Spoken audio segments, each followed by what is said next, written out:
double downs or double ups in that measure. There's just an up bow written there on the second note just to kind of help you, just to help keep you on track. So it's down, up, down, up, down, up, down, up, down. Okay? I think you're overthinking that marking and you're thinking that there's some special bowing happening there. But they're just reminding you we're just going to keep going with the up bow right after you play down bow.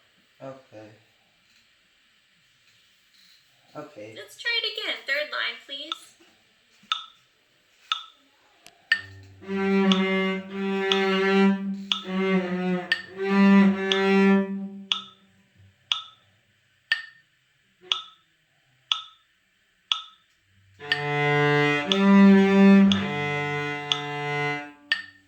Oh, the third line, though, starts on your A string.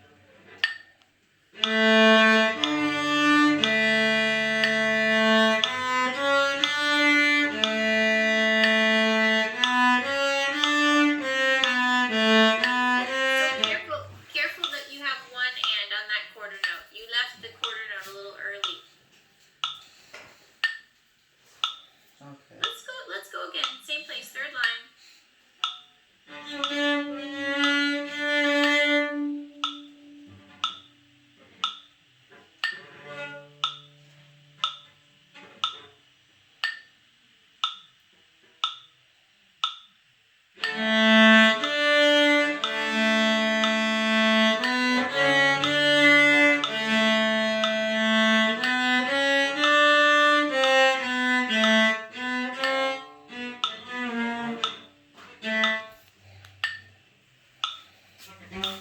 Can we do just that measure? That measure is messing with your mind. Even though you're playing it correctly, you're stopping and thinking that you're not playing it correctly. So let's play only that measure, the D, C, B, A, B, C, A.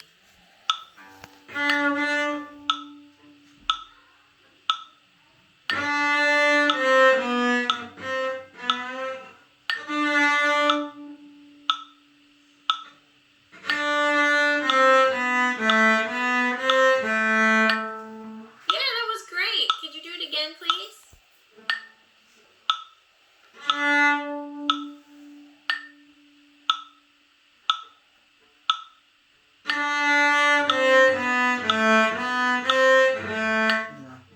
Yes, that was it. That was it. Okay, so now let's go to the beginning of the third line again.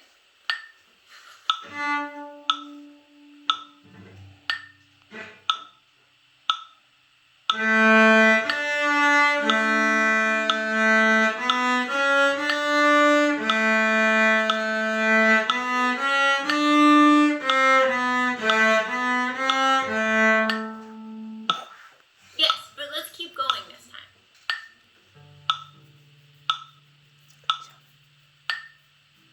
Don't stop. Keep doing it. Can I restart? Yeah, can you start in the third line and then keep going? Yeah, that's what I was hoping you would do.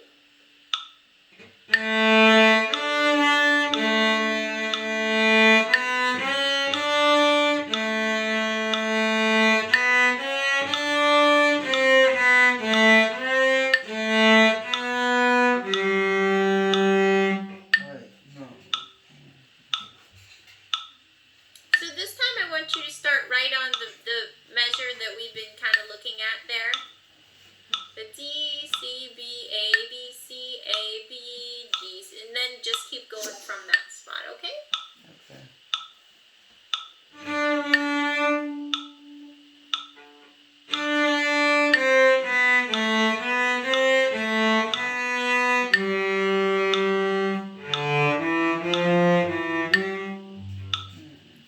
So on that rhythm, be careful because that's the same rhythm that threw you off a little bit on the second line, second measure, that tie. So we have the tie, and then the next measure after the tie is the and. That's the and of beat 3, okay? So we don't want to wait to start that note until we get to beat 4. Do you understand what I mean? Yes. Yeah, you're just holding the tie a little too long. So it's 1 and 2 and 3 and 4 and 1. Just like the other one, on the second measure, second measure of the second line, 1 and 2 and 3 and 4 and because I was noticing that you didn't want to start your next note until count 4, and then you were just a little late. You see what I mean? Yes. So that's one little counting thing to work on. Let's not get stuck on that right now because I want to hear the rest of it. So can we go to the next measure after the tie that starts with the E? Do you see where that measure is? No, the measure. It's the last measure of the third line. Okay.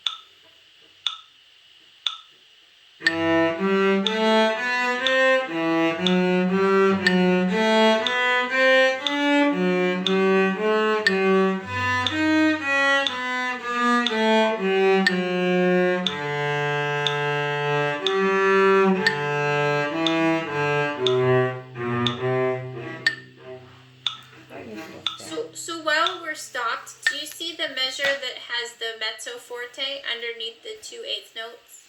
Yes.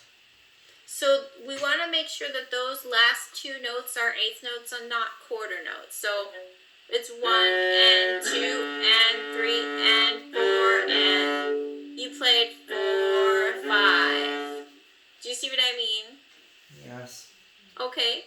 So it's 1 and 2 and 3 and 4 and 1 and... So can you actually just start right in that measure with the F sharp, the beginning of the measure with the mezzo forte in it? Okay.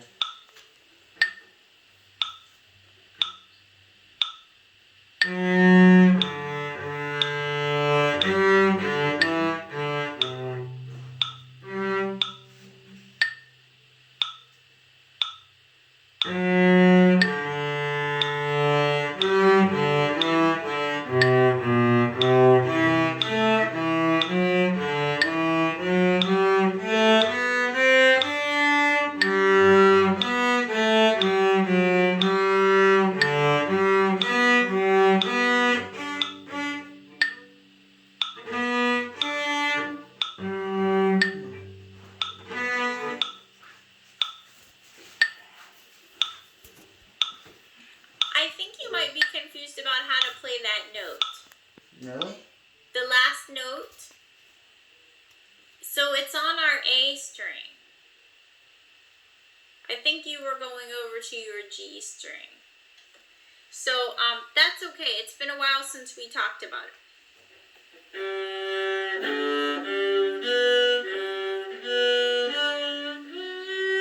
Oh, I went to third position. Sorry, I'll do that better.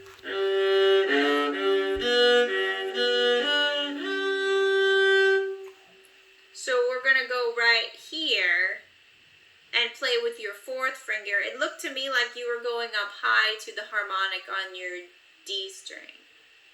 Do you see what I mean? Maybe it looked that way to me. But so normally, like when we played your F major scale a few minutes ago, you went to 3rd position, so 4th finger played F. This is a whole step higher than that. This is 4th position, and that will get us the G. So really, just a great way to practice it is...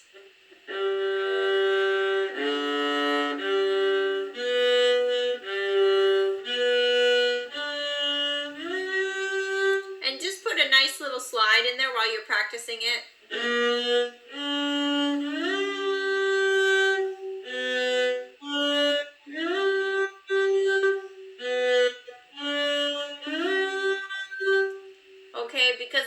helps you reach it. So let's try that.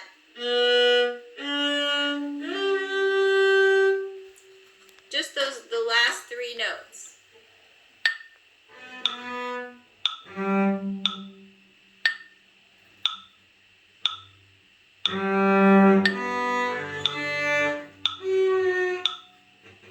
Almost. A little higher. You're almost there. Almost there. There it is. Oops, too high. A little too high. There it is. Yeah. Okay. So, and we just want to make sure that our arm isn't in the way of bonking into our cello. So I think we talked about that last time. We want to just raise your arm up a teeny bit so that it's not in the way. Because our cello isn't an armrest. Okay, remember it's not an armrest. Okay, so we'll slide up and the side of your cello won't be in the way because our arm will be raised just a little bit. Our elbow will be raised. Let's do that again, please.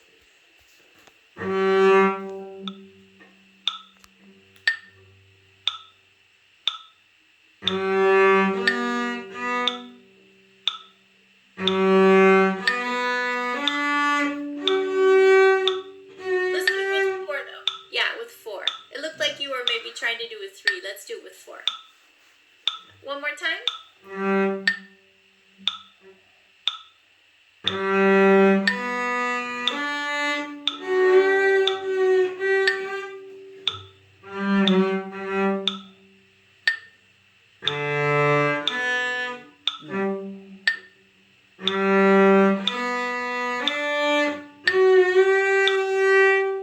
Yeah, so this is 4th position, so this is higher than we're going for your F major scale.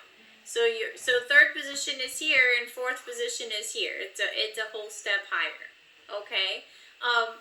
But this is the way it usually happens. We sort of officially learn one position, but then we find that in a song we need a certain note. So then we go, well, I got to figure out how to play that note. And that's all we're going for here. We're like, I'm not having you try to master 4th position completely here, but let's just go for the note. Let's go for the getting the G.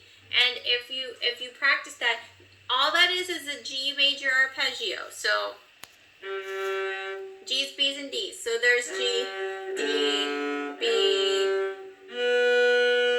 sorry, G, D, G, B, G, B, D, G.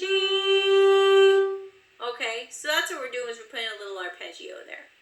Okay. So that's another reason why I like you to practice your arpeggios, right? Because then they help us in our songs. Okay? So there are just a couple parts that are giving you a little bit of trouble. I think I'm trying to remember, but I think I maybe asked you to try memorizing the first line. Did I say that? No, the second line too. Oh, the first 2 lines? How's that going so far? Oh, great. Great? Awesome. You know, the only thing I'm really sad about is that it's 3:30 and I don't get to hear you play from memory now. Sorry, but I'm excited about that. That's awesome. So good. So would you bring back to life Livy's Blues that's been sleeping a little bit. We just have to wake it up. Okay? So